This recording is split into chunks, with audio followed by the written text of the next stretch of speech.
The clock is about to strike 12 on the second season of the rebooted Doctor Who. This clock is also about to strike 12 on the Disney deal with the BBC. This we can look a little bit deeper on and surmise as well. And also, if other rumors are to be believed, one that will be confirmed in very short order, the clock is about to strike 12 on the Doctor himself. But yes, the first look at Series 15 finale, The Reality War, because, hey, we brought back an iconic villain from years gone by. Stop me if you've heard this before. What was that? Sue-Tech? Oh my god, Susan Technologies. Oh my god, we brought back Sue-Tech for the first season finale, which went over like a lead balloon. And hey, we're bringing back somebody else because, hey, if it's not broke, don't fix it. And hey, no, everything's broken. So at this point in time, instead of fixing it, just burn it all to the ground.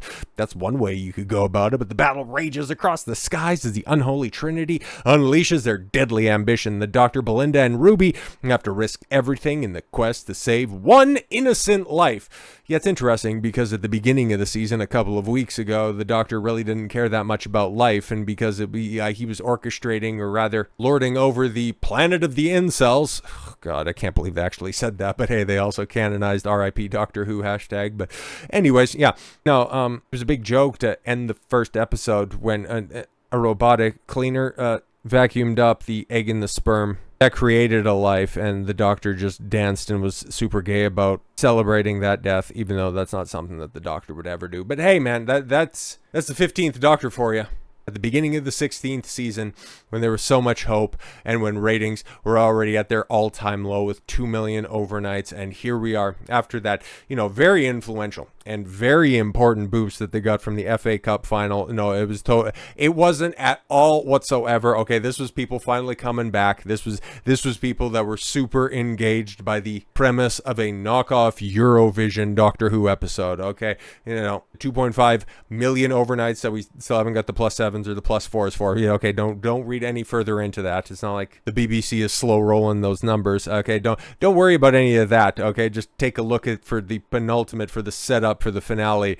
1.83 million viewers. Yeah, all the way back to record lows once again. And I'm just wondering, man, I don't think it's going to happen, but maybe because there is some extra and some additional information heading into the finale, is it possible they get back up to 2? I think that's interesting, right? What's more likely, getting back down to 1.5 area or getting back up to 2.0? I would say prior to the end of last week, when we started to get a little bit more information into the future of Doctor Who, I would have said, getting closer to 1.5 would have very much been the easy money, but now I'm starting to think probably closer to 2, mostly because, we're starting to figure out that, those rumors of the filming of a regeneration probably did occur.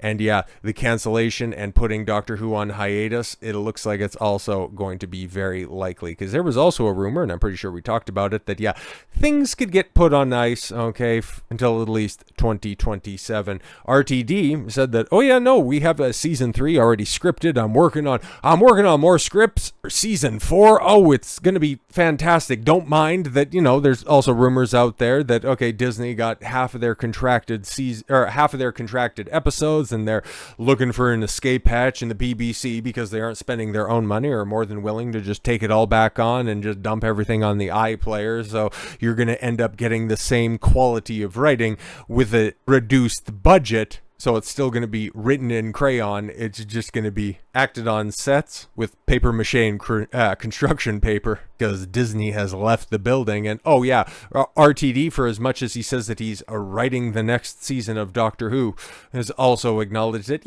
probably putting everything on hiatus for a couple of years. That's just the way that these things go. And we're still waiting for confirmation for season 3. I got the scripts and all that stuff, but in the time being, I'm also working on another show on another channel. Don't mind that, but we're totally committed, okay? And I'm not entirely sure how long I'm going to be sticking around this franchise. But yeah, don't worry about that stuff. We're fine. It's all going to be great. You'll hear more about it at the end of the season. But yeah, I'd imagine the only thing that we're going to be hearing at the end of the season is that Ncuti Gatwa is off to America to go ahead and try to make his way in Hollywood, because according to this, Gatwa has been fired from Doctor Who after divisive political stances and the worst rating in 60 years. Yep. The latest rumors swirling out of the UK paint a turbulent picture for Doctor Who, as gossip sites and major outlets alike speculate that lead actor Ncuti Gatwa may have been quietly fired from the series following a disastering ratings decline and a rumored controversial political statement. Yeah, because there's something else. I don't think we touched on this, mostly because I didn't really have the information heading into it, but yeah, we'll get to this, okay? The BBC has denied Gatwa's departure, but they also haven't confirmed a continuation of the series either. Yeah, but insiders are telling a very different story, the one that suggests both the BBC and Disney Plus are rethinking their investment in the long-running sci-fi franchise. It all began with Gatwa's sudden withdrawal from UK's Eurovision results segment. Yes, an event watched by over 160 million people globally. Yeah, the Doctor Who star was expected to read the UK's vote results, but abruptly pulled out without explanation.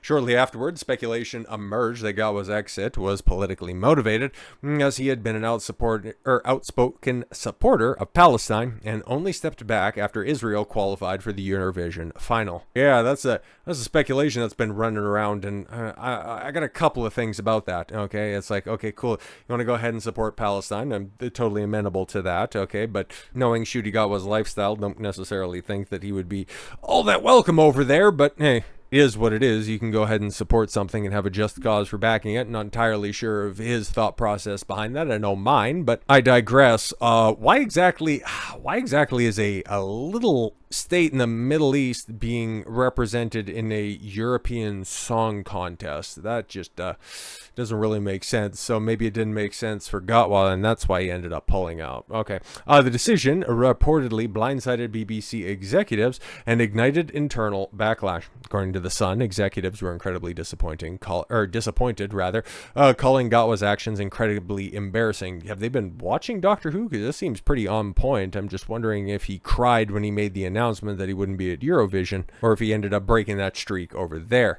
Incredibly embarrassing, given his position as one of the network's most high-profile faces. The outlet doubled down on the headline, declaring exterminated, suggesting Gatwa's time as the Time Lord is already over. Politics aside, the numbers haven't done Gatwa any favors. The current season of Doctor Who is suffering the worst viewership in the show's 60-plus year history.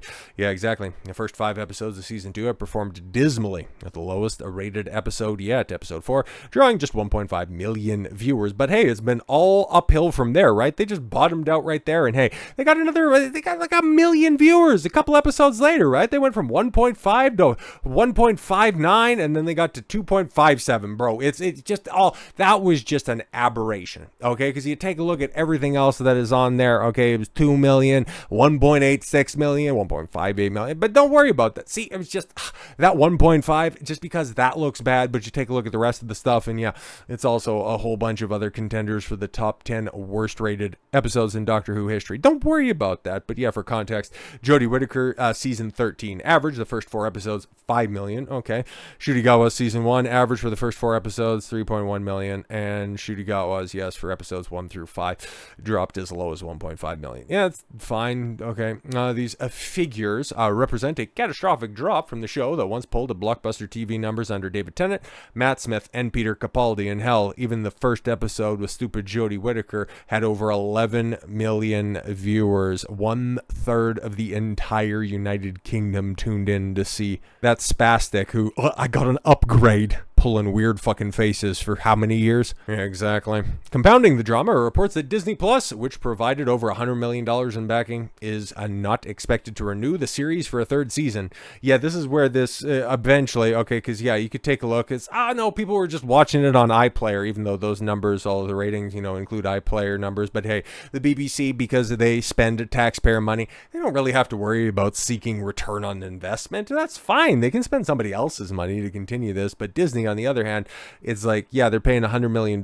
They contracted, what was it, 32 or 28 episodes, and they've only got exactly half of them right now, and they're looking at like, bro, we waste like a lot of money on these Marvel projects, Star Wars projects for sure. We don't really see a return on investment, but they continue to fund that stuff. But even Doctor Who is a bridge too far for Disney. That's embarrassing, okay? Fan forums are active with rumors that Doctor Who may be paused entirely, while some rumors persist that Gatwa has already filmed a regeneration scene for his exit, which, yeah, we're going to get confirmation on that at the end of the week, okay? Because that's when the finale drops, and that was suggested the BBC does not yet have a replacement actor locked in, because we've heard rumors that, yeah, the first companion of New Who, Billie Piper, could be the new Doctor. That would be weird. David Tennant's been, adamant that he's not going to be returning, okay, maybe potentially, and rumors of Jodie Whittaker running it back, which all of these just sound like absolutely atrocious outcomes, which very much could also be real because the BBC is known to make the absolutely most atrocious decisions. So yeah, that's what I'm thinking. Just with how much turmoil, how much controversy is running around this series right now, this is probably, unironically, the most hype and the most attention that this series has got in probably a couple of years, probably since the 60th anniversary, probably since the announcement that RTD and David Tennant were going to be coming back to right the ship. Maybe people who were excited about the potential of good Doctor Who coming around, maybe they're going to be excited to see their once favorite franchise, something that they used to tune into regularly. Finally, they'll be able to see it put to bed once and for all. I'll be paying attention to it, and we'll be seeing what's going on, paying attention to any rumors that come out this week, as well as what's ultimately going to come down to either a regeneration or just maybe an outright death of the Doctor. Who knows, man? But with all that said, thank you all very much for the gift of your time. I've been Don Consuelo. I want you to follow your gut and get after it. Take care, everyone.